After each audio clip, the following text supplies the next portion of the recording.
Hello guys, मैं हूं मयंक और एक बार फिर से आप सभी का हार्दिक स्वागत करता हूं अपने यूट्यूब चैनल प्रोफेसर डायरी पर। इस वीडियो में हम माइग्रेशन पर अर्थात प्रवास कारण एवं प्रभाव के बारे में जानेंगे। इसके लिए मैंने विजन आईएएस नोट्स को पिक किया है और इसलिए इस सब का जो क्रेडिट है, वीडियो का क्रेडिट है विजन आईएएस टीम को जाता है। तो चलिए बिना देरी के स्टार्ट करते हैं अपना टॉपिक, प्रवास या माइग्रेशन। चलिए सबसे पहले जानते हैं कि आखिर माइग्रेशन होता क्या है, प्रवास होता क्या है। तो प्रवास या प्रवसन का अभिप्राय एक भौगोलिक इकाई से दूसरी भौगोलिक इकाई में जाना है, प्रवास करना है। ठीक है, यानी माइग्रेशन का मतलब होता है कि किसी भी एक भौगोलिक क्षेत्र से, एक जोग्राफिकल एरिया से निकलकर दूसरे जोग्राफिकल एरिया की तरफ जाना। ठीक है, और वहाँ पे जाके सेटल हो जाना, इसको हम क्या कहते हैं, माइग्रेशन कहते हैं। ठीक है, मनुष्य में यह प्रवृत्ति आदिम काल से वर्तमान तक जारी है, यानी मनुष्य शुरुआत से, जब से वो पृथ्वी पर आया उस समय से ही वो माइग्रेशन करता रहा है। ठीक है, यानी प्रवास करता रहा है और यह चीज़ अभी भी जारी है, यानी वर्तमान में भी किसी कारणवश लोग एक जगह से दूसरी जगह पलायन करते रहते हैं। वर्तमान में प्रवसन व्यक्ति और समाज में सामाजिक, सांस्कृतिक, आर्थिक, राजनीतिक एवं भौतिक परिस्थितियों का नतीजा है। आजकल जो वर्तमान में जो प्रवसन करता है, यानी जो माइग्रेशन करता है कोई भी व्यक्ति, तो वो समाज में सामाजिक, सांस्कृतिक, आर्थिक, राजनीतिक, भौतिक परिस्थितियों के कारण करता है। ठीक है, लेकिन शुरुआत में जब वो आदिम काल में जब मनुष्य पृथ्वी पर आया ही था, तो उस समय क्यों प्रवसन कर रहा था, क्यों प्रवास कर रहा था, एक जगह से दूसरी जगह क्यों माइग्रेट कर रहा था। उसे कोई रोजगार तो लेना नहीं था, उसे कोई हेल्थ बेनिफिट्स, इन सब चीज़ों, क्योंकि हॉस्पिटल्स वगैरह तो थे नहीं कि एक जगह से दूसरी जगह जाए, एजुकेशन के लिए जाए, हेल्थ के लिए जाए, जो आज इस तरीके से लोग कर रहे हैं। तो उस टाइम पे ये सारी सुख सुविधाएं नहीं थी। तो उस समय क्यों करता था लोग प्रवास, तो वो था सब भोजन के लिए, आश्रय के लिए, सुरक्षा के लिए, व्यापार के लिए, इन सब चीज़ों के लिए उस समय आदिम काल में व्यक्ति प्रवास करता था। ठीक है, एक जगह से दूसरी जगह माइग्रेट करता था। इस प्रकार यह लोगों द्वारा व्यक्तिगत तथा सामूहिक रूप से अपने मूल निवास स्थान को स्थायी अथवा अर्ध स्थायी रूप से छोड़कर नए गंतव्य स्थान पर जाना प्रवास कहलाता है। यानी ये डेफिनेशन है प्रवास की, कि कोई भी व्यक्ति, चाहे वो इंडिविजुअल हो, चाहे कलेक्टिवली, सामूहिक रूप से अपने मूल स्थान, यानी जहाँ जहाँ का लोग, जहाँ के वो लोग हैं, ठीक है, जहाँ का उनका प्लेस ऑफ ओरिजिन है, वहाँ उस प्लेस ऑफ ओरिजिन को छोड़कर प्लेस ऑफ डेस्टिनेशन की तरफ जाना, अपने गंतव्य स्थान की तरफ जाना। ठीक है, ये प्रवास कहलाएगा। लेकिन ये प्रवास तभी होगा जब वो लोग स्थायी या तो परमानेंट वहाँ दूसरी जगह पे जाके सेटल हो जाएं, या सेमी परमानेंट सेटल हो जाएं। ठीक है, यानी कुछ ना कुछ टाइम पीरियड रहना चाहिए। ये नहीं कि हम एक जगह से दूसरी जगह गए और तुरंत वापस आ गए, तो वो प्रवास नहीं कहलाएगा।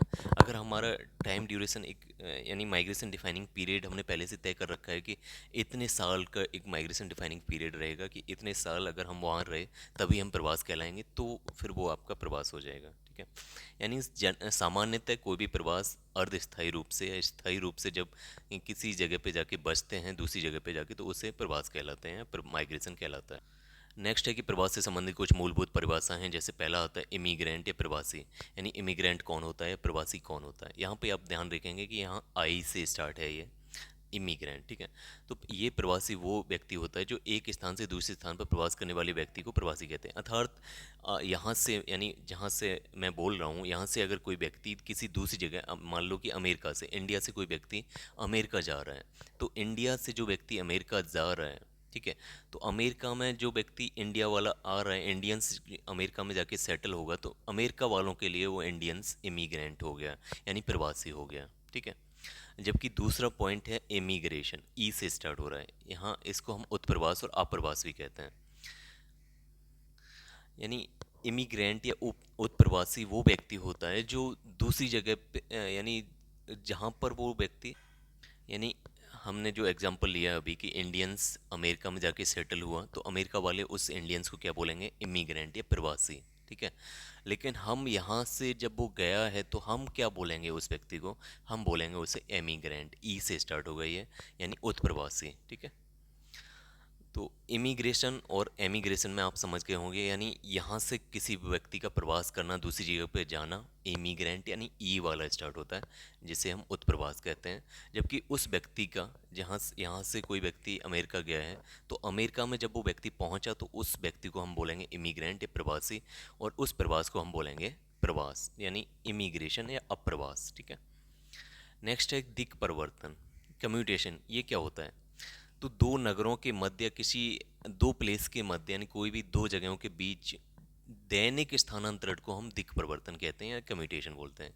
यानी व्यक्ति केवल एक दिन के लिए गया है, यानी डेली डेली बेसिस पे अगर हम जा रहे हैं और फिर वापस आ रहे हैं तो हम उसको कम्यूटेशन बोलते हैं, ना कि प्रवास। ठीक है। यानी अगर मैं दिल्ली जा रहा हूँ अपने कुछ पर्सनल काम के लिए और वापस आ जा रहा हूँ, या फिर मैं दिल्ली जाता हूँ अपनी जॉब के लिए और डेली बेसिस पे फिर वापस आता रहता हूँ, यानी जाता हूँ सुबह और शाम को वापस आ जाता हूँ, तो ये हमारा कम्यूटेशन हुआ। ठीक है। नेक्स्ट होता है सोपानी प्रवास या स्टेप वाइज माइग्रेशन। अब ये स्टेप वाइज माइग्रेशन क्या होता है या सोपानी प्रवास क्या होता है? सोपानी प्रवास जैसे कि एक कोई सीढ़ी होती है कि एक स्टेप से दूसरी स्टेप पे, फिर तीसरे स्टेप पे, ऐसे करके प्रवास करना, ये आपका स्टेप वाइज माइग्रेशन होता है। अर्थात जैसे मैं पहले गांव में था, गांव से निकल के कस्बे में आया, कस्बे से मैं एक छोटे से शहर में आया, छोटे से शहर में एक बड़े शहर में पहुंचा और फिर बड़े शहर से मैं महानगर में पहुंचा। तो इस तरीके से जो स्टेप वाइज माइग्रेशन हो रहा है इसको हम बोलते हैं सोपानी प्रवास। ठीक है। या इंग्लिश में इसे स्टेप वाइज माइग्रेशन कहते हैं। नेक्स्ट टर्म है आपका उद्भव स्थान। यानी उद्भव स्थान क्या होता है, प्लेस ऑफ ओरिजिन क्या होता है? तो किसी प्रवासी के मूल स्थान को उसका उद्भव स्थान कहलाता है। ठीक है। यानी कोई प्रवासी जहाँ से गया है, तो जहाँ से वो निकल के जा रहा है, तो जो उसका पहले का प्लेस था, जो पहले की जगह थी जहाँ से निकल के जा रहा है, उसको हम क्या बोलेंगे, प्लेस ऑफ ओरिजिन या उद्भव स्थान। ठीक है। दूसरा होता है गंतव्य स्थान या प्लेस ऑफ डेस्टिनेशन। ये वो जगह होती है जहाँ पर वो व्यक्ति जा रहा है, जहाँ पर वो व्यक्ति पहुँचा। जैसे मैंने इंडिया और यूएसए का एग्जांपल लिया, तो इंडिया से निकल के जा रहा है तो इंडिया क्या हुआ, प्लेस ऑफ ओरिजिन।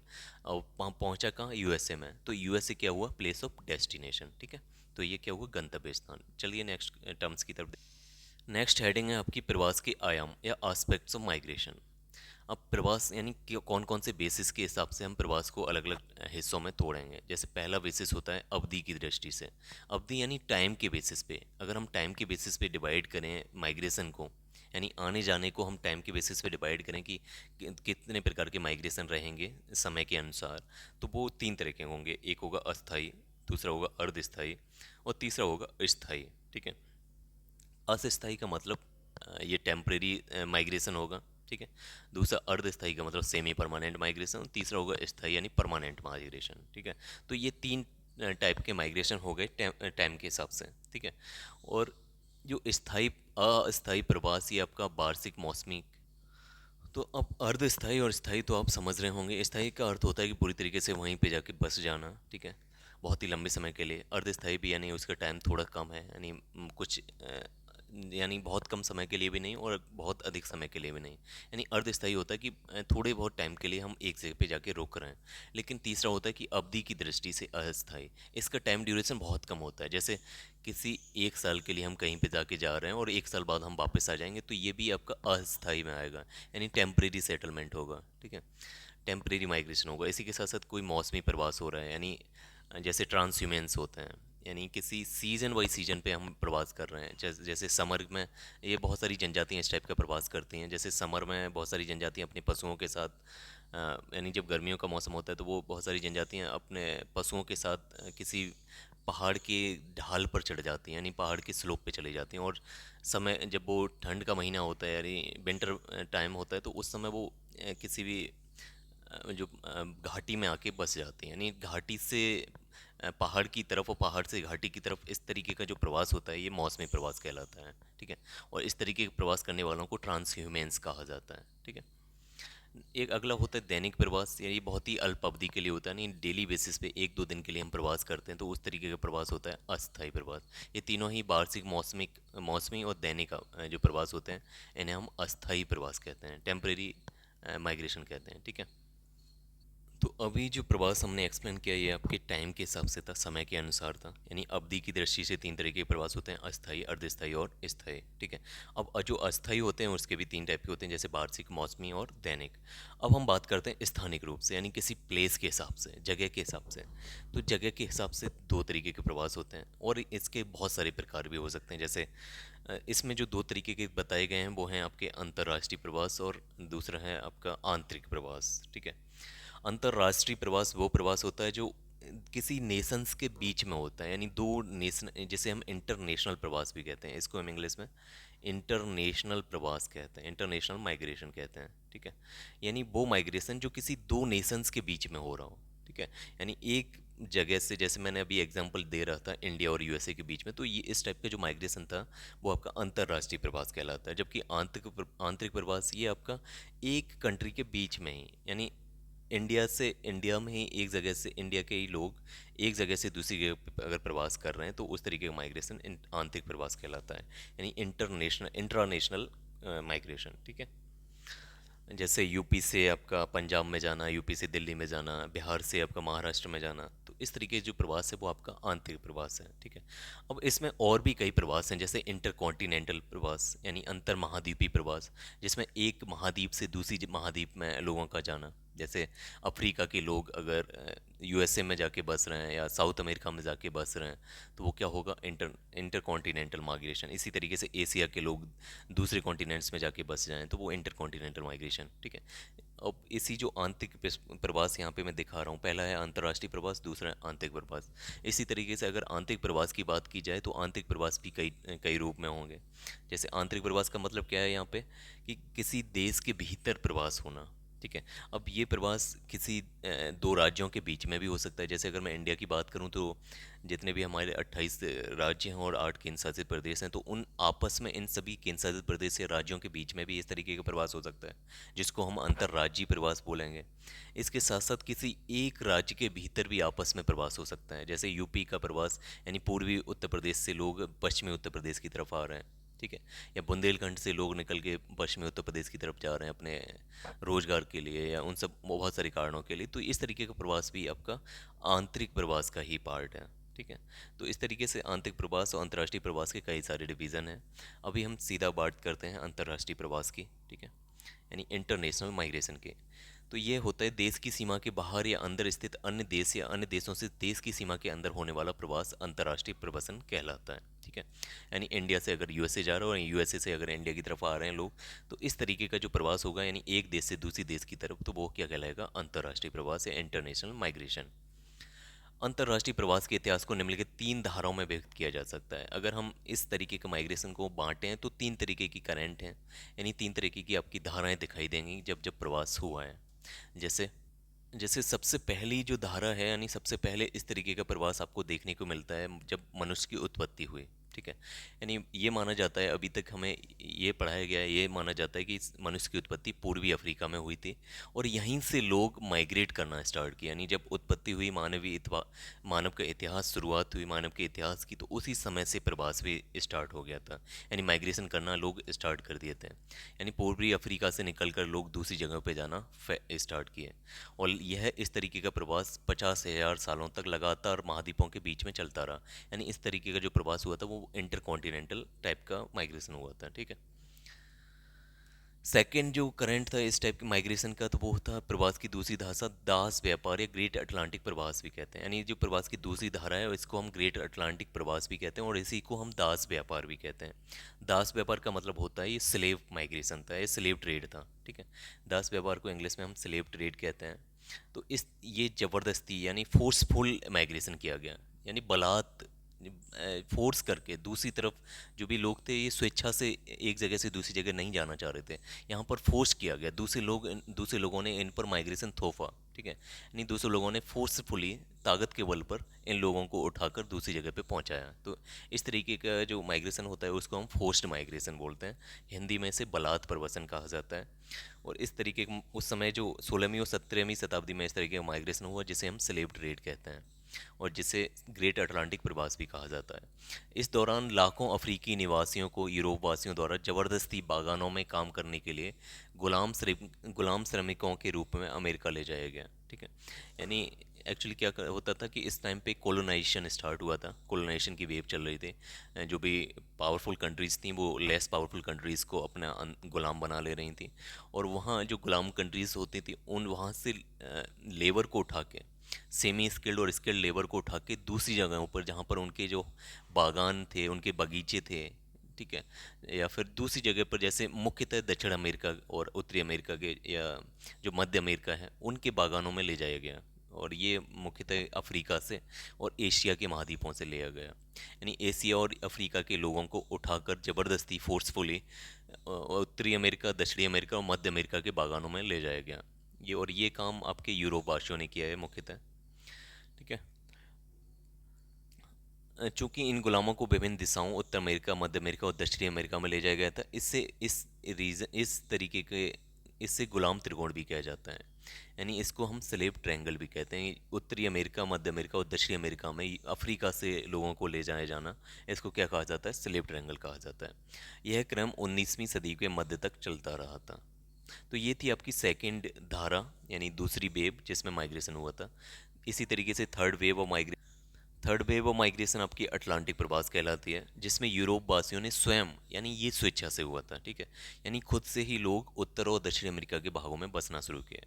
यानी उत्तरी और दक्षिणी अमेरिका के उत्तरी और दक्षिणी अमेरिका में यूरोप के लोगों का जाना, एक अटलांटिक महासागर के एक साइड से दूसरी तरफ जो प्रवास हुआ था, इसको हम अटलांटिक प्रवास कहते हैं और इसको थर्ड वेव ऑफ माइग्रेशन कहा जाता है, ठीक है।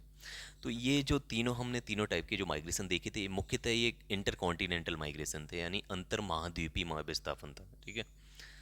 इनके अतिरिक्त और भी कई माइग्रेशन हुए हैं, और भी कई प्रवास हुए हैं, जैसे युद्धों द्वारा, जैसे वर्ल्ड वार के द्वारा, वर्ल्ड वार फर्स्ट और वर्ल्ड वार सेकंड के द्वारा प्रवास हो जाना, और इसमें इसराइल का आप एग्जांपल दे सकते हैं। इसके साथ साथ देशों के विभाजन के द्वारा, जैसे इंडिया पाकिस्तान के बीच में विभाजन हुआ, रेड क्लिफ लाइन खींची, तो आपस में बहुत सारे लोग माइग्रेट किए, ठीक है, यानी आपस में बहुत सारे लोगों का मत प्रवास हुआ।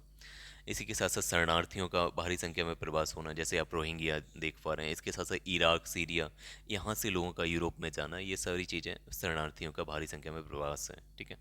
तो ये सब बहुत सारे एग्जाम्पल्स हैं प्रवास के। नेक्स्ट हम बात करते हैं भारत एवं अंतर्राष्ट्रीय प्रवास की, ठीक है।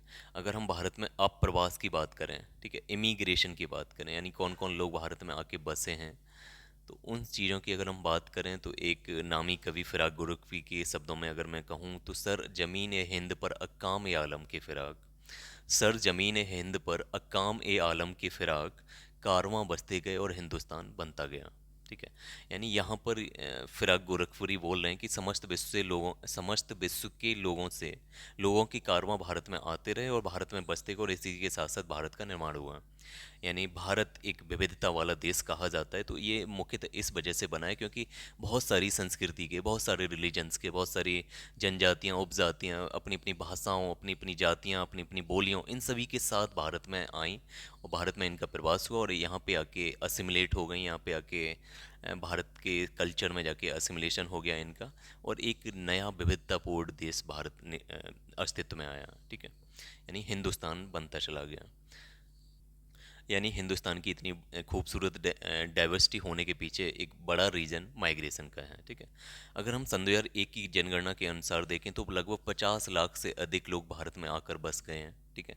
लगभग इमिग्रेशन भारत में सन 2001 की जनगणना के अनुसार लगभग 50 लाख लोग आ गए हैं, जिनमें से 96% लोग पड़ोसी देशों से ही हैं। यानी जो हमारे पड़ोसी देश हैं, चाहे बांग्लादेश हो, पाकिस्तान हो, भूटान हो, नेपाल हो, वो आपका श्रीलंका हो, ठीक है। तो इन सब प्लेसेस से ही, हमारे आसपास के कंट्री से ही लोग, लगभग 96% लोग भारत में आए हैं, जिसमें सबसे अधिक संख्या आपकी बांग्लादेश की है। यानी बांग्लादेश से लगभग 30 लाख लोग, 50 लाख लोगों में से 30 लाख लोग भारत में आकर बसे हैं बांग्लादेश से। इसके बाद सबसे अधिक पाकिस्तान से 9 लाख, नेपाल से 5 लाख, इसके साथ साथ तिब्बत, श्रीलंका, बांग्लादेश, पाकिस्तान, अफगानिस्तान, ईरान, म्यांमार, इन सब से कुल मिला के 1.6 लाख लोग भारत में आके बसे हैं, ठीक है। तो ये एक डाटा था जहाँ से आप एक एक रेफरेंस इन्फ्रेंस निकाल सकते हैं कि सबसे अधिक लोग बांग्लादेश से आके भारत में आके बसे हैं, ठीक है। नेक्स्ट हम बात करते हैं भारत से उत्प्रवास, यानी कहाँ हमारे भारत के लोग कहाँ पे जाके रह रहे हैं, यानी सबसे अधिक लोग कहाँ पे जा रहे हैं। तो उत्प्रवास यानी इमिग्रेशन की बात हो रही है ये, ठीक है।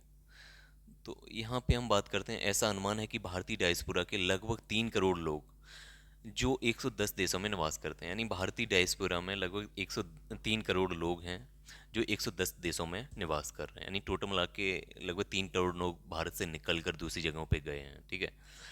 और ये किस लिए जाते हैं, तो ये बेहतर रोजगार के लिए। भारत के अनेक भागों से लोग मध्य पूर्व, यानी सऊदी अरब, संयुक्त अरब अमीरात, कतर, बहरीन, ओमान, जितनी भी गल्फ कंट्रीज़ हैं जिन्हें फारस की खाड़ी के देश कहा जाता है, तो उधर पे गए हैं। उसके साथ साथ पश्चिमी यूरोप, जिसमें यूके, फ्रांस, जर्मनी, इसके साथ साथ उत्तर और दक्षिण अमेरिका, ऑस्ट्रेलिया, पूर्वी और दक्षिण एशिया, इन सभी देशों में जाकर बस गए हैं, ठीक है।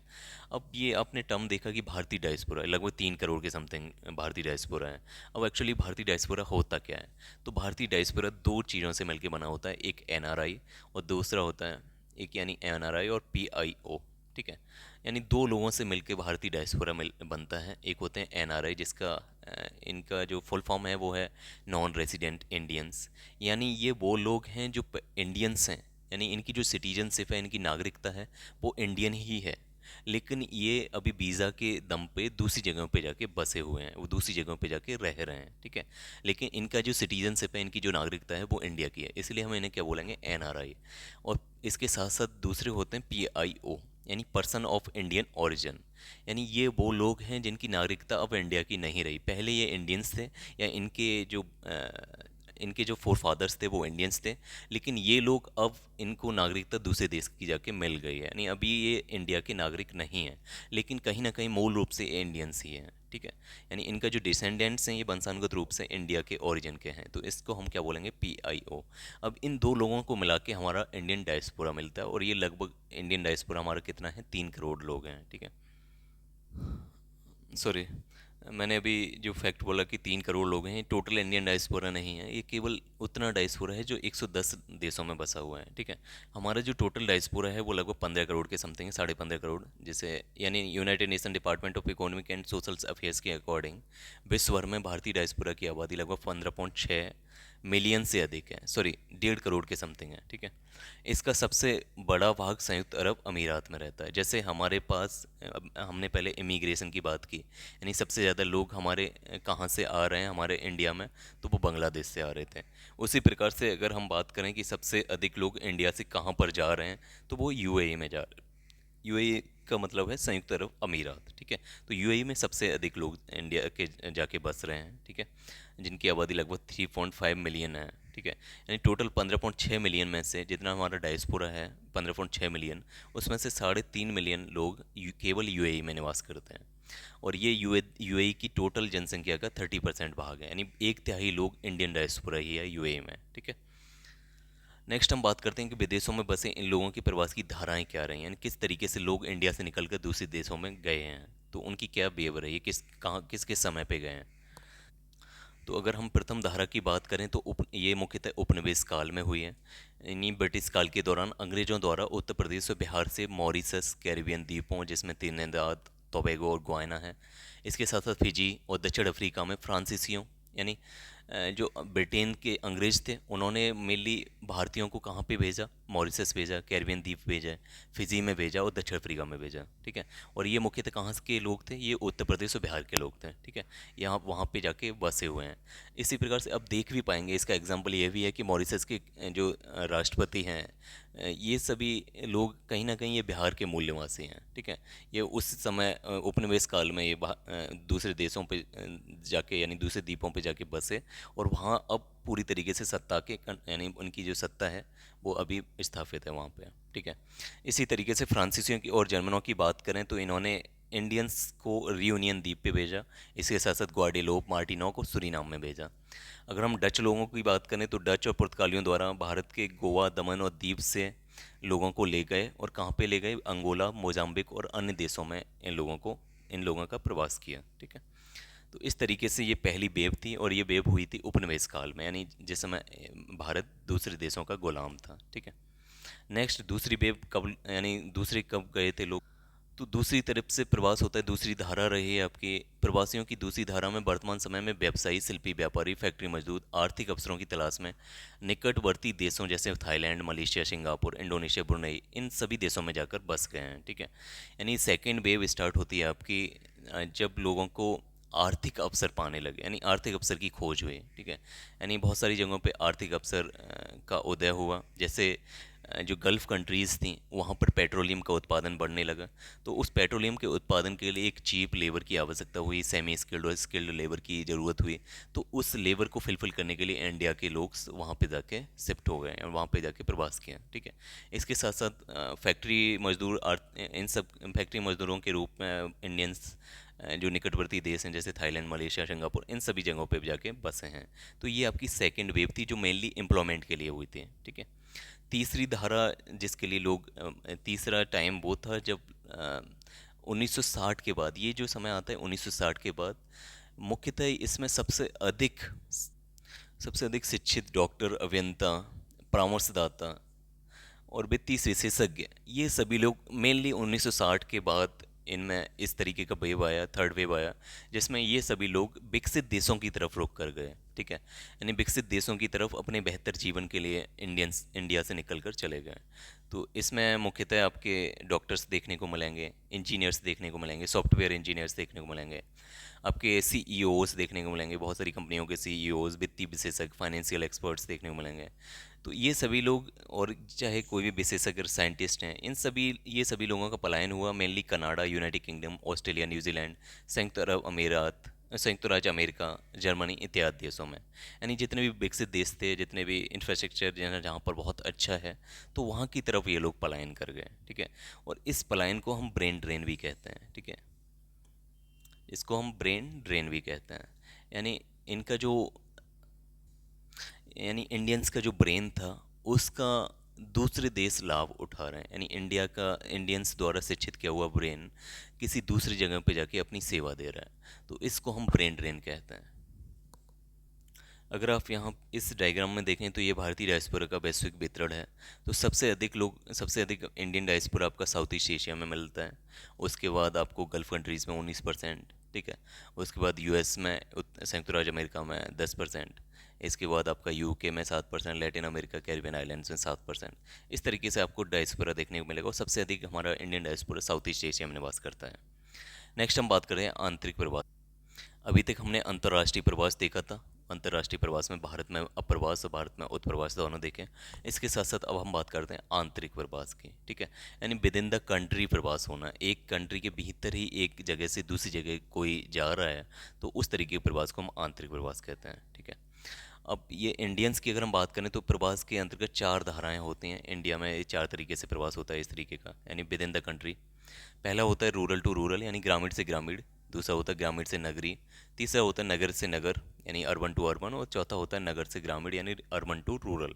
तो ये चार तरीके के प्रवास होते हैं, ये आपको देखने को मिलते हैं आंतरिक प्रवास में, यानी इंट्रा नेशनल माइग्रेशन में। ठीक है, तो पहला होता है ग्रामीण से ग्रामीण। अगर हम भारत में बात करें तो ये इस टाइप का माइग्रेशन मेनली मैरिज के लिए होता है, यानी शादी के लिए जो महिलाएं हैं वो अपना गांव छोड़कर दूसरे गांव में जाके बसती हैं। तो इस टाइप का जो प्रवास होता है ग्रामीण से ग्रामीण, ये मुख्यतः मैरिज से रिलेटेड है इंडिया में। ठीक है, सेकंड होता है ग्रामीण से नगरी, यानी रूरल से निकलकर लोग अर्बन एरिया में जा रहे हैं।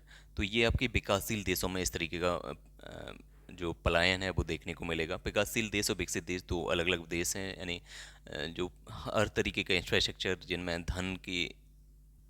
धन एवं संसाधन प्रचुर मात्रा में उपलब्ध हैं, और वहाँ के रोजगार के अवसर बहुत अच्छे से उपलब्ध हैं, उन सभी को हम विकसित देश बोलते हैं। और जो विकासशील देश हैं जैसे इंडिया, चाइना, नेपाल, भूटान, जो हमारे आसपास के एशिया और अफ्रीका के जो कंट्रीज़ हैं, उनको हम विकासशील देश बोलते हैं। यहाँ के देशों में मुख्यतः एक प्रवास देखने को मिलता है, तो वो है आपका ग्रामीण से नगरी, यानी रूरल एरिया से लोग निकलकर शहरी एरिया में जाते हैं। और इसका मुख्य कारण आपका रोजगार रहता है, और इसके साथ साथ जो नगर में इंफ्रास्ट्रक्चर, जो अच्छा इंफ्रास्ट्रक्चर सुविधाएं मिल जाती हैं, जैसे बेहतर शिक्षा एवं स्वास्थ्य की सुविधाएं, तो ये सब इन सब चीज़ों के लिए लोग गांव से नगर की ओर पलायन करते हैं। नेक्स्ट होता है नगर से नगर की ओर पलायन। तो ये बहुत ही, यानी नगर से नगर का पलायन है आपके आर्थिक और सामाजिक मापदंड से प्रभावित होता है। ये मुख्यतः सोपानी, इसी इसी नगरी और नगर से नगर प्रवासन को ही हम सोपानी प्रवासन कहते हैं, यानी स्टेप वाइज माइग्रेशन भी कहते हैं। यानी पहले एक छोटे से शहर में थे, उससे निकल के हम बड़े शहर में पहुंचे, तो इस तरीके का माइग्रेशन नगर से नगर का माइग्रेशन होता है। लास्ट होता है नगर से ग्रामीण की तरफ। ठीक है, ये मुख्यतः अभी लेटेस्ट ट्रेंड में है, और ये मुख्यतः विकसित देशों में इस तरीके का माइग्रेशन चल रहा है। इसमें क्या होता है कि इन्वामेंटल फैक्टर्स से, यानी पर्यावरण प्रदूषण से बचने के लिए, अत्यधिक भीड़ भाड़ से, ट्रैफिक से बचने के लिए लोग शहर से निकलकर गांव की तरफ आके बस रहे हैं, और गांव में एक बड़ा बड़ा फार्म लैंड्स बना रहे हैं। ठीक है, और ये मुख्यतः संपन्न और धनी वर्ग के लोग ही करते हैं। ठीक है, नेक्स्ट टॉपिक है भारत में आंतरिक प्रवास की प्रवृत्तियाँ, यानी भारत में किस तरीके का प्रवास होता है आंतरिक रूप से। तो पहली तरीके का प्रवास है राज्य आंतरिक प्रवास, यानी किसी भी दो राज्यों के बीच में प्रवास होना। और दूसरा है, राज्य आंतरिक प्रवास का अर्थ होता है किसी भी एक राज्य के भीतर प्रवास होना। जैसे अगर यूपी है, यूपी के ईस्ट से निकल के हम वेस्ट की तरफ प्रवास कर रहे हैं, यानी बुंदेलखंड से निकल कर वेस्ट की तरफ चल रहे हैं, किसी भी एक जगह से निकल कर राज्य के भीतर, ठीक है, एक राज्य के भीतर किसी एक जगह से दूसरी जगह अगर प्रवास होगा तो हम उसे राज्य आंतरिक प्रवास कहेंगे। और जबकि सेकंड है आपका अंतर्राज्यीय प्रवास, इसमें होता है कि किसी भी एक स्टेट से, एक राज्य से निकलकर किसी दूसरे राज्य में जाना, ठीक है। अब हम पहले बात करते हैं राज्य आंतरिक प्रवास की। किसी राज्य की सीमाओं के भीतर होने वाला प्रवास राज्य आंतरिक प्रवास कहलाता है। यह प्रवास भी दो तरह का होता है। पहला है जिले के भीतर, यानी किसी भी एक राज्य की बात हो रही है, जैसे यूपी की बात हो रही है, यूपी में 75 जिले हैं, तो किसी एक जिले से दूसरे जिले में विद इन द स्टेट, यानी एक स्टेट के भीतर ही हम प्रवास करें तो हम उसके जिले के भीतर का प्रवास बोलेंगे। और जिले के बाहर का प्रवास होता है आपका, सॉरी, ये जस्ट रिवर्स हो गया। जिले के भीतर का प्रवास होता है कि अब विद इन द डिस्ट्रिक्ट आप प्रवास करें, ब्लॉक से ब्लॉक में, ठीक है। जबकि जिले के बाहर का प्रवास है कि एक जिले से निकलकर दूसरे जिले में प्रवास करना। इस तरीके के प्रवास, इन दोनों प्रवासों को राज्य आंतरिक प्रवास के अंतर्गत रखा जाता है। दूसरे टाइप का प्रवास होता है अंतर्राज्यीय प्रवास, यानी एक राज्य से निकलकर दूसरे राज्य में जाना। जैसे बिहार से निकलकर अगर महाराष्ट्र में अगर जाके बस रहे हैं तो उस ये अंतर्राज्यीय प्रवास का एग्जाम्पल हो गया, यानी इंटर स्टेट प्रवास हो गया, माइग्रेशन हो गया। इस मैप में आप अंतर्राज्यीय प्रवास का एक ट्रेंड देख पाएंगे, जैसे, और यहाँ पर बहुत सारी तीर एरो से इस टाइप के प्रवास को दिखाया गया है। जहाँ पर एरो थोड़ा चौड़ा है, वहाँ इनकी जनसंख्या अधिक संख्या में मूव हो रही है, ठीक है। और जहाँ पे पतला आपको तीर दिखाई दे रहा है, उसका मतलब है कि यहाँ पे जनसंख्या कम जा रही है। जैसे बिहार से जो प्रवास हो रहा है आपका हरियाणा दिल्ली की तरफ, ये आपका मोटा एरो है, जिसका मतलब है कि बहुत अधिक संख्या में प्रवास हो रहा है, ठीक है। इसी तरीके से यहाँ पे आप देख रहे हैं एक पतला एरो बना हुआ है बिहार से महाराष्ट्र की तरफ। इसका अर्थ ये है कि बिहार से कम संख्या में लोग महाराष्ट्र में जा रहे हैं, ठीक है। तो ये प्रवास का ट्रेंड है, जैसे आप ट्रेंड देख पा रहे हैं, बिहार से लोग निकल के दिल्ली हरियाणा की तरफ जा रहे हैं। इसके साथ साथ यूपी से भी दिल्ली हरियाणा की तरफ मूव कर रहे हैं लोग। यूपी से आपकी गुजरात की तरफ ट्रेंड देखने को मिल रहा है, ठीक है। इसके साथ साथ यूपी से लोग पंजाब की तरफ जा रहे हैं, ठीक है। और इसी के साथ साथ गुजरात से लोग कुछ निकल के महाराष्ट्र में जाते हैं, महाराष्ट्र से लोग गुजरात में आते हैं। यूपी से महाराष्ट्र की तरफ भी बहुत अधिक संख्या में प्रवास होता है। इसी के साथ साथ बिहार से छत्तीसगढ़, वेस्ट बंगाल से आपका महाराष्ट्र, उड़ीसा से गुजरात, ठीक है। आपका यहाँ तमिलनाडु से महाराष्ट्र की तरफ भी प्रवास होता है, तमिलनाडु से कर्नाटक की तरफ भी प्रवास है, ठीक है। कुछ संख्या में केरल से लोग निकल के कर्नाटक भी जाते हैं, केरल से लोग निकल के महाराष्ट्र भी जाते हैं। इसके साथ साथ कर्नाटक से भी प्रवास महाराष्ट्र की तरफ होता है। तो ये आपका ट्रेंड है, यानी अंतर्राज्यीय प्रवास का ये एक ट्रेंड है, ठीक है। तो यहाँ पे देख पा रहे होंगे आप। नेक्स्ट टॉपिक है कि प्रवास में स्थानिक विभिन्नता, ठीक है।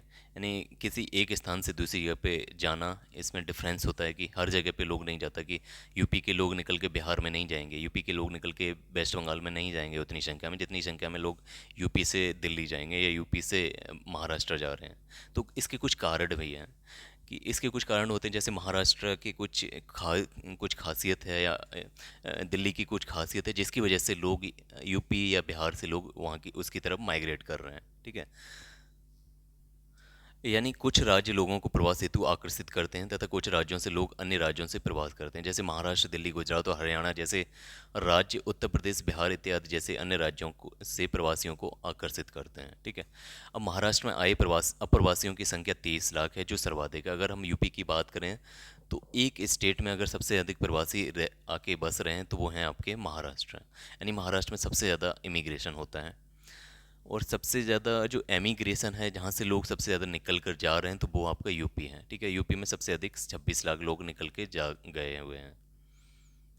अब ये प्रवास आखिर होता क्यों है? प्रवास यानी कोई भी रीजन किसी दूसरे लोगों को क्यों अट्रैक्ट करता है, दूसरे रीजन के लोगों को, और क्यों वो लोग अपने मूल स्थान को छोड़कर दूसरे स्थान पर जाते हैं? तो इसके कुछ कारण हैं, जिन्हें पुल फैक्टर और पुश फैक्टर के तरीके से समझा जा सकता है। पुल फैक्टर का अर्थ होता है, पुल फैक्टर अर्थात अपकर्ष के प्रभाव, अपकर्ष कारक। यानी अपकर्ष कारक ये वो कारक होते हैं जिसकी वजह से लोग अट्रैक्ट होते हैं, यानी किसी भी दूसरे रीजन की ये खासियत होती है जिसकी वजह से ये लोग उस रीजन की तरफ जाते हैं। ये उस रीजन का पुल फैक्टर होते हैं, ठीक है। दूसरे होते हैं पुश फैक्टर, यानी ये वो कारक होते हैं जिनकी वजह से लोग अपने मूल स्थान को छोड़ रहे हैं, यानी अपने मूल स्थान की ये कुछ खामियां हैं जिसकी वजह से लोग अपने मूल स्थान को छोड़कर दूसरी जगह पे जा रहे हैं, जिसको हम पुश फैक्टर्स बोलते हैं, ठीक है। पुश फैक्टर्स अर्थात हिंदी में प्रतिकर्ष कारक। यहाँ पे आप देख पा रहे होंगे, जैसे हम इस टेबल से समझते हैं कुछ प्रतिकर्ष कारक हैं, यानी ये पुश फैक्टर हैं। पुश फैक्टर ये प्लेस ऑफ ओरिजिन के होते हैं, यानी प्लेस ऑफ जहाँ पे आप पहले लोग थे उस जगह से हम दूसरी जगह जा रहे हैं, यानी ए पॉइंट है, ये आपका बी पॉइंट है। यहाँ से ए से लोग बी की तरफ मूव कर रहे हैं, तो ये क्यों कर रहे हैं? ए पे कुछ खामियां रही होंगी जिसकी वजह से ये लोग जा रहे हैं। तो ये क्या खामियां होती हैं, यानी इनको हम प्रतिकर्ष कारक कहते हैं, जैसे गरीबी, राजनीतिक उत्पीड़न, पर्यावरणीय संकट, भुखमरी, युद्ध, सुविधाओं की कमी, जनसंख्या का दबाव, बेरोजगारी, संसाधनों में कमी, कर्ज इत्यादि। ठीक है, ये बहुत सारे प्रतिकर्ष कारक हैं जिसकी वजह से लोग अपने मूल स्थान को छोड़ देते हैं। अब दूसरा होता है अपकर्ष कारक। अपकर्ष कारक जिसको हम पुल फैक्टर बोलते हैं, जिसकी वजह से लोग बी पॉइंट की तरफ आ रहे हैं। यानी इस बहुत सारे पॉइंट थे ए के लिए, यानी अगर खामी थी ए पॉइंट पे तो वो सी की तरफ भी जा सकता था, डी की तरफ भी जा सकता था, लेकिन वो मूव कहाँ किया? बी की तरफ। तो बी में कुछ खासियत रही होगी जिसकी वजह से कोई भी इंसान ए से निकलकर बी की तरफ जा रहा है। क्यों जा रहा है? तो ये उसके अपकर्ष कारक हैं, जैसे हम पुल फैक्टर बोलते हैं। ये हैं आपके अवसर, शिक्षा, आर्थिक प्रोत्साहन यानी अधिक वेतन मिलना, स्थिरता होना, रोजगार मिलना, उपभोग, बेहतर सुविधाएं, लोकप्रिय संस्कृति, राजनीतिक स्वतंत्रता, विवाह इत्यादि। ठीक है, इन सब कारणों की वजह से लोग दूसरी जगह पे जाके निवास करते हैं। तो ये रहे आपके push and pull factors. Next topic है हमारा प्रवास के कारण। इसके बाद हमारा एक अगला टॉपिक रहेगा प्रवास के इम्पैक्ट, और इसके बाद हमारा ये वीडियो खत्म हो जाएगा। तो प्रवास के कुछ कारण हैं। प्रवासन के विभिन्न कारणों को हम निम्नलिखित वर्गों में डिवाइड कर सकते हैं। जैसे पहला है आपका भौतिक कारण, जिसे हम ज्योग्राफिकल फैक्टर्स भी कहते हैं। इनमें से ज्योग्राफिकल फैक्टर, इन भौगोलिक कारणों में से पहला होता है जलवायु। ठीक है, यानी जलवायु के अकॉर्डिंग ऐतिहासिक काल में मध्य एशिया की जलवायु शुष्क हो जाने के कारण लोगों ने यूरोप, भारत एवं चीन की ओर प्रवास किया। यानी जो सेंट्रल एशिया है वहाँ का जो क्लाइमेट था वो शुष्क हो गया था, ड्राई हो गया था, जिसकी वजह से वहाँ के लोग यूरोप, भारत एवं चीन की ओर चले गए, जिसमें से आर्यों ने ईरान, यूरोप एवं सिंधु घाटी की ओर प्रवास किया और वहीं पर आकर बस गए। यानी जो आर्यों का आना था भारत की तरफ, तो ये किसकी वजह से हो रहा था? ये जलवायु के कारण हो रहा था। ठीक है, ये जलवायु के कारण प्रवास हुआ था। अगर हम इसी तरीके से दूसरा प्रवास करें तो हिमालय क्षेत्र की जलवायु के कारण पशुपालक ऋतु प्रवास करते हैं। अगर हम दूसरा एग्जांपल बताएं तो हिमालय क्षेत्र में जो गुज्जर बकरवाल जातियां हैं, जनजातियां हैं, और भी कई जनजातियां हैं, इस टाइप का प्रवास करती हैं जिसको हम ऋतु प्रवास कहते हैं, यानी जिसे हम मौसमी प्रवास कहते हैं। यानी कुछ मौसम में, जो समर का मौसम होता है, जो ग्रीष्मकाल का टाइम होता है, उस समय ये लोग पहाड़ों की ऊंचाई पे चले जाते हैं, और जबकि ये शीतकाल में ये लोग ढालों पे आ जाते हैं, यानी जो रिवर वैलीज़ होती हैं, नदी घाटियाँ होती हैं, उनमें आ जाते हैं। ठीक है, तो इस तरीके का प्रवास होना, ये जलवायु के कारण प्रवास हो रहा है। इसके अतिरिक्त अगर हम जलवायु के अतिरिक्त बात करें तो सूखा, बाढ़, नदी मार्ग में परिवर्तन, भूकंप, ज्वालामुखी उद्गार, मृदा की उर्वरता, समुद्री तट में उत्थान या धसाव, ये भी सभी भी भौतिक तत्व हैं, और इन सबसे प्रवास प्रभावित होता है। ठीक है, यदि हम इनके एग्जाम्पल की बात करें तो सूखे की स्थिति में लोग प्रवासन हेतु बाध्य हो जाते हैं। जैसे राजस्थान एवं गुजरात के कुछ क्षेत्रों में अत्यंत कम वर्षा होने के कारण सूखे की स्थिति उत्पन्न हो जाती है, और वहाँ से लोग पलायन कर जाते हैं दूसरी जगहों पे। ठीक है, तो ये भी आपका सूखे की वजह से ये आपका माइग्रेशन होता है। इसी की तरह गंगा के मध्य बेसिन एवं कोसी एवं सोन आदि नदियों के मार्ग परिवर्तन करने की वजह से भी जो तट के, नदियों के तट के आसपास के लोग रहते हैं, वो अपना एरिया छोड़ के, अपना जो ओरिजिन प्लेस ऑफ ओरिजिन है उसको छोड़ के दूसरी जगह पे चले जाते हैं। इसी प्रकार भूकंप एवं ज्वालामुखी उद्गार के कारण लोगों को अपना मूल स्थान छोड़कर किसी अन्य स्थान पर प्रवास करना पड़ता है।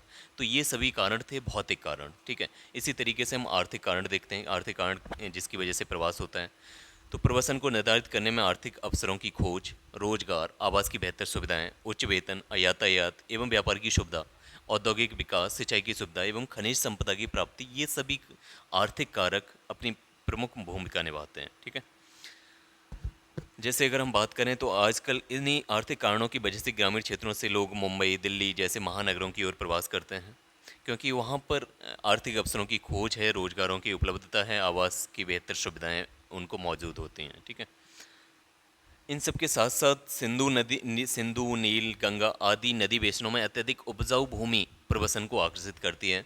तो उपजाऊ भूमि ये भी आपका एक आर्थिक कारण बन जाता है।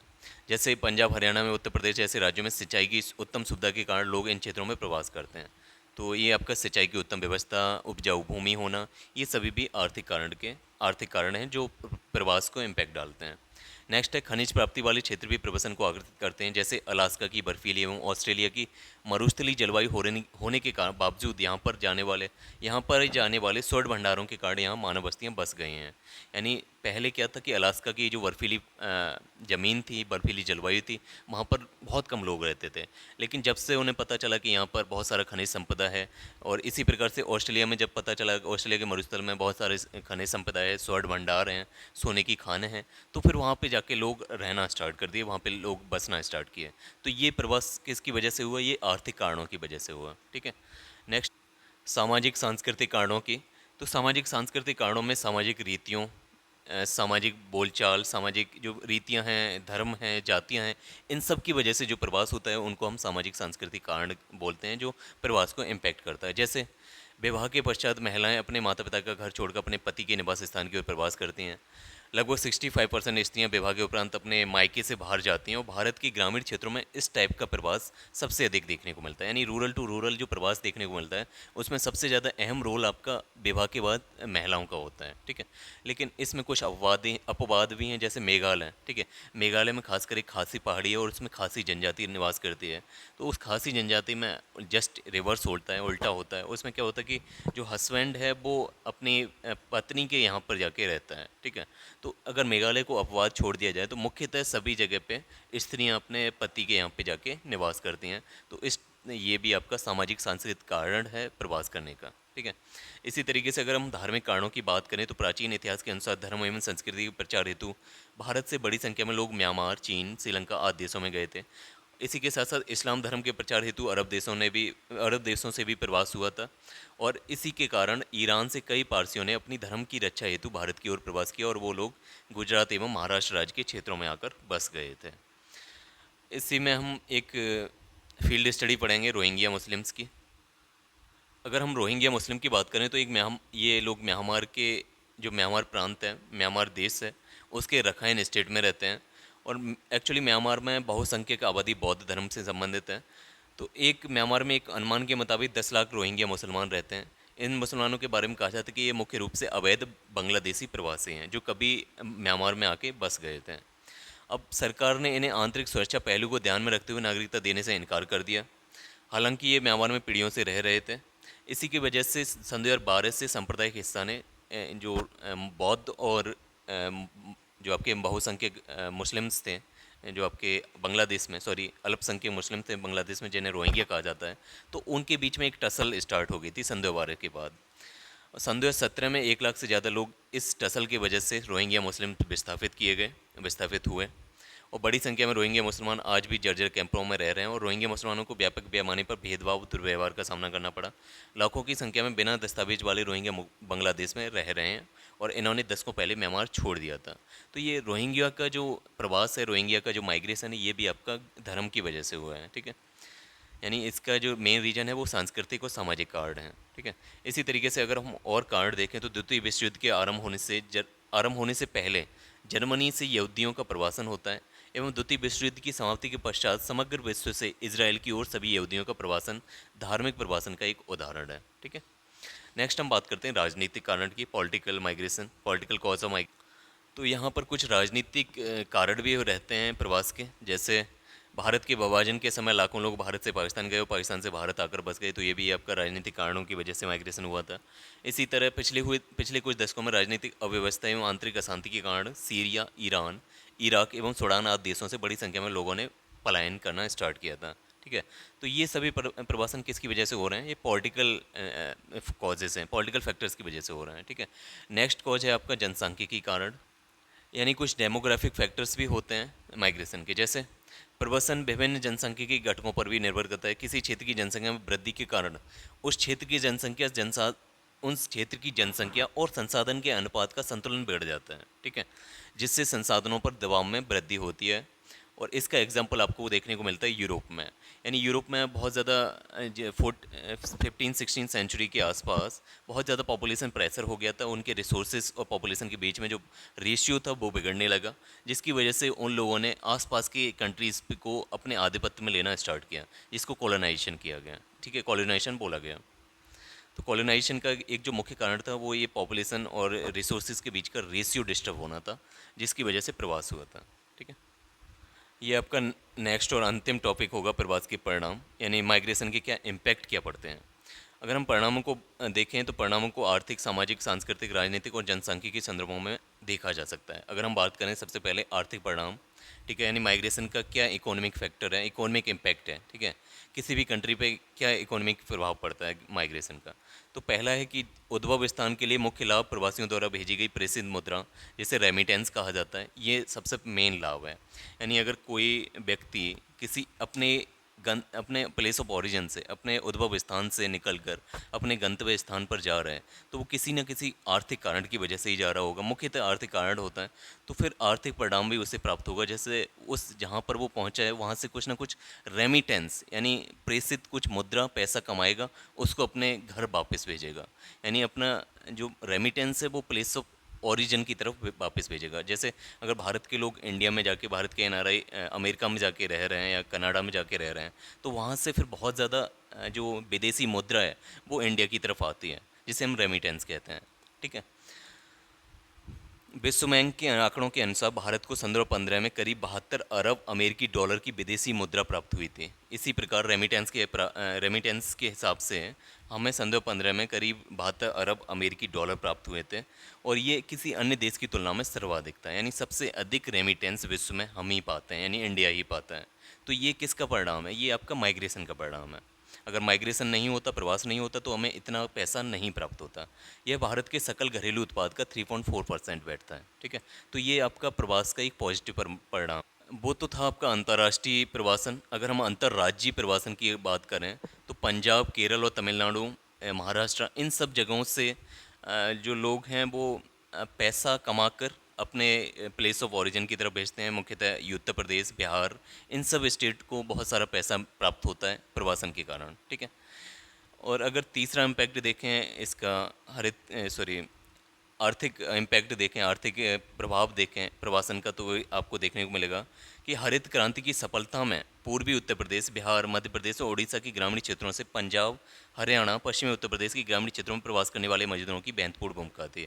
यानी अगर मजदूरों का प्रवास नहीं होता उत्तर प्रदेश, बिहार, मध्य प्रदेश, उड़ीसा के ग्रामीण क्षेत्रों से पंजाब की तरफ, हरियाणा की तरफ और पश्चिमी उत्तर प्रदेश की तरफ, तो शायद उतना अच्छा इम्पैक्ट हमें ग्रीन रिवॉल्यूशन का देखने को नहीं मिलता, ठीक है। तो इसका ये भी एक अच्छा इम्पैक्ट है कि ग्रीन रिवॉल्यूशन का अच्छा परिणाम देखने को मिला है इंडिया में। इसके साथ साथ प्रवास के कारण गंतव्य स्थान पर श्रमिक बल में बढ़ोतरी के कारण संसाधनों का बेहतर तथा अत्यधिक उपयोग हो पाता है।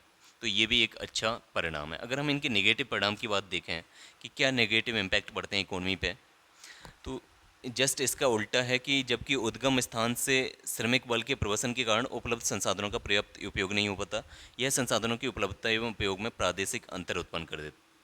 इसका मतलब ये है कि जैसे हरियाणा, यूपी, बिहार, इन सब जगहों से लेबर, चीप लेबर और स्किल्ड लेबर या अनस्किल्ड लेबर महाराष्ट्र या पंजाब की तरफ जा रही है। तो महाराष्ट्र और पंजाब के जो संसाधन हैं उनका तो अच्छे से उपयोग हो पा रहा है, और वहाँ पे अच्छे से पैसा कमा रहे हैं वो लोग, जिससे हरियाणा और पंजाब के लोग भी पैसा कमा रहे हैं। साथ साथ में उनका जो पेमेंट है, उनको जो सैलरी मिल जा रही है, जो भी लेबर जा रही है उनको सैलरी मिल जा रही है, वो वापस यूपी और बिहार में आ जा रही है। लेकिन इस लेबर के माइग्रेशन की वजह से क्या होता है कि जो यूपी बिहार में जो पहले से संसाधन मौजूद हैं, थोड़े बहुत जो संसाधन मौजूद हैं, उनका अच्छे से उपयोग नहीं हो पा रहा है, क्योंकि सारी लेबर चली गई आपकी दूसरी जगह पे। तो उनका अच्छे से उपयोग नहीं हो पा रहा है, जिसकी वजह से जो गैप है यूपी बिहार और पंजाब और हरियाणा, महाराष्ट्र में, वो गैप लगातार बढ़ता चला जा रहा है। यानी पंजाब, हरियाणा, महाराष्ट्र, ये सब जो विकसित राज्य हैं वो आपके लगातार बढ़ते चले जा रहे हैं इन सब की लेबर की वजह से। लेकिन जो यूपी बिहार, जो भी अल्प विकसित राज्य हैं, वो लगातार नीचे चले जा रहे हैं, क्योंकि उनके उनके पास जो संसाधन है वो उनका उपयोग हो ही नहीं पा रहा है, ठीक है। तो ये इसका पहला दुष्परिणाम है। इसके साथ साथ कुछ और परिणाम देखने को मिलते हैं दुष्परिणाम, जैसे अनियंत्रित प्रवास ने भारत के महानगरों को अति संकुलित कर दिया है। यानी बहुत ज़्यादा माइग्रेशन होने लगा है, तो जिसकी वजह से क्या हुआ है कि जो भारत के बड़े बड़े शहर हैं, चाहे वो मुंबई हो, आपका कोलकाता हो, आपका दिल्ली हो, चेन्नई हो, इन सब जगहों पे बहुत ज़्यादा कंजेस्टेड रीजन बन गया। यहाँ पे स्लम्स एरिया बनने लगे हैं, ठीक है। स्लम्स अर्थात मलिन बस्तियाँ बनना स्टार्ट हो गई हैं, क्योंकि जो भी लोग बाहर से आते हैं उनके उनके पास उतनी सुख सुविधाएं नहीं होती कि वो अपना घर बना के रहें। घर बना के वो कोई भी अगर मजदूर यूपी बिहार से जाएगा मुंबई में कमाने या दिल्ली में कमाने या और कहीं और कमाने, तो वहाँ पे वो अपना घर नहीं बनाएगा, ना ही वहाँ पे इतना पैसा कमा पाता कि वो अपने अच्छे से जी पाए, सारी सुख सुविधाएं पानी वगैरह, पानी बिजली ये सारी चीज़ें ले पाए। अब अब एक्चुअली इन सब कारणों की वजह से क्या होता है कि जो शहर होते हैं उनके बाहरी साइड पे स्लम बस्तियां बनना स्टार्ट हो जाती हैं, मलिन बस्तियां बनना स्टार्ट होती हैं, और ये बस्तियां मुख्यतः इन्हीं लेबर की वजह से ही बनती हैं। जो भी बाहर से लोग आते हैं, पलायन करते हैं और वहाँ पे जाके रह पाते हैं, वहाँ पे जाके रहते हैं, तो वो उन बाहरी जगहों पे रहते हैं जहाँ पे ईज़िली थोड़ी बहुत सुख सुविधाएं मिल जाएं। ठीक है, तो वो एक बहुत ही ज़्यादा कंजस्टेड और बहुत ही ज़्यादा अनहाइजेनिक एक सेटलमेंट बन जाता है, जिसको हम स्लम एरिया या मलिन बस्तियाँ कहते हैं। जैसे धारावी स्लम, जो मुंबई की सबसे फेमस स्लम है, धारावी। तो ये सभी थे आपके आर्थिक परिणाम। अगर अब हम बात करते हैं सामाजिक एवं सांस्कृतिक परिणामों की, तो कुछ सामाजिक एवं सांस्कृतिक परिणाम भी पड़ते हैं, परिणाम भी प्राप्त होते हैं प्रवासन के। जैसे नगरीय क्षेत्रों से ग्रामीण क्षेत्रों की ओर नवीन प्रौद्योगिकियों, परिवार नियोजन, बालिका शिक्षा इत्यादि से संबंधित अभिनव विचारों के प्रसार में प्रवासियों की एक महत्वपूर्ण भूमिका होती है। यानी जो भी लोग गाँव से शहरों की तरफ पलायन करते हैं, तो शहरों से वो बहुत सारी चीज़ें सीखते हैं, बहुत सारे नए विचार सीखते हैं, नई टेक्नोलॉजी सीखते हैं, नया ज्ञान सीखते हैं, और फिर वो ज्ञान, वो टेक्नोलॉजी, वो आचार विचार वो वापस अपने गांव में जब भी आते हैं तो उन चीज़ों को फिर वहाँ पे जाके इम्पेक्ट करते हैं। तो जिससे क्या होता है कि जो एजुकेशन सिस्टम है वो भी इम्प्रूव होता है, नए विचार आते हैं, खुलापन आता है, और आपस में जो विभिन्न जो संस्कृतियां हैं जो गांव में रहती हैं, उनके बीच में आपस में अंतर मिश्रण हो जाता है, और संकीर्णता जो आपस में एक दूसरे के प्रति संकीर्ण भावना होती है उसमें कमी आती है, विचारों में खुलापन आ जाता है। ठीक है, साथ ही प्रवास की गुमनामी एवं अकेलेपन जैसे कुछ नेगेटिव इम्पैक्ट भी हैं। जैसे प्रवास के कारण गुमनामी या अकेलेपन जैसे गंभीर नकारात्मक परिणाम भी देखने को मिलते हैं, जो व्यक्तियों में सामाजिक निर्वात और निराशा की भावना भर देते हैं। इससे क्या होता है कि निराश लोगों को अपराध और नशीली दवाओं के सेवन जैसी असामाजिक गतिविधियों के जाल में फंसने के लिए ये प्रेरित कर सकती हैं। साथ ही आत्महत्या जैसी दुर्भाग्यपूर्ण घटनाएं भी हमें देखने को मिलती हैं, और इसका मुख्यतः कारण आपका प्रवास ही होता है। जैसे हमने कोटा में सुसाइड्स, कोटा को सुसाइड फैक्ट्री कहा जाता है। ठीक है, तो ये भी मुख्यतः कारण आपका एजुकेशन की वजह से प्रवासी था। ठीक है, नेक्स्ट हम बात करें जननांकिकी परिणाम की।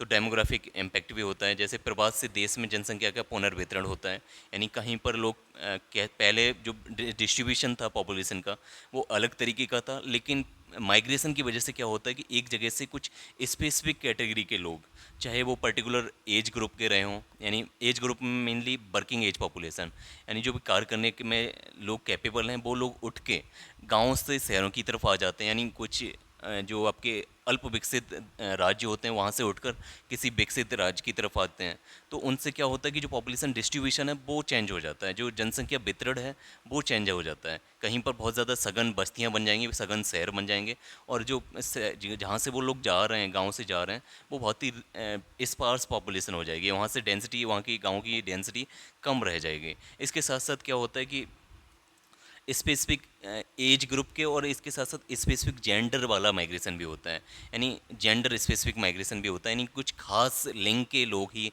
माइग्रेट करते हैं। ठीक है, जैसे अगर हम आर्थिक माइग्रेशन को देखें तो उसमें क्या होता है कि मेनली पुरुष लोग ही, यानी मेल पॉपुलेशन ही दूसरी जगह पे पलायन करती है। जैसे रूरल टू अर्बन की अगर हम माइग्रेशन की बात करें तो यूपी बिहार इन सब के गांव के लोग मुख्यतः दिल्ली, हरियाणा, मुंबई इन सब रीजन्स में आके बसते हैं, और ये केवल पुरुष लोग जाते हैं। ठीक है, मेनली पुरुष लोग जाते हैं, फीमेल्स उन गाँव में रह जाती हैं, और पुरुष लोग इन शहरों में डोमिनेट कर जाते हैं, जिसकी वजह से क्या होता है कि जनसंख्या में असमान वितरण हो जाता है।